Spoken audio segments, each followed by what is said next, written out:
Hi, to scan QR codes on your Poco X7 Pro, all we have to do is open Camera app and make sure you are in a photo mode. Now take a look at this upper panel. Here you should see this small camera icon which is Google Lens. So tap it to open. And if you are using it for the first time, you need to allow permission and tap blue button to open camera. After that, on the bottom of the page, you would see three options to translate something, to search for something, and homework. So we need to choose search. Now simply take out QR code, point the camera at it, so it should be placed inside of these frames.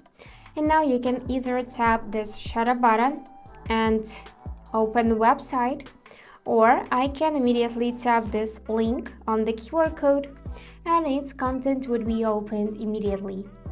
As you can see, I took QR code from Xiaomi user manual, so now I can visit this web page easily.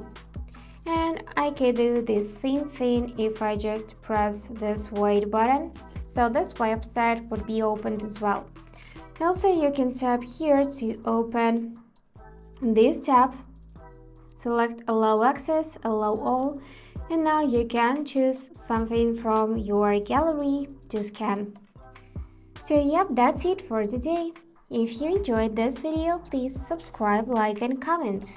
And I wish you all the best. Bye bye.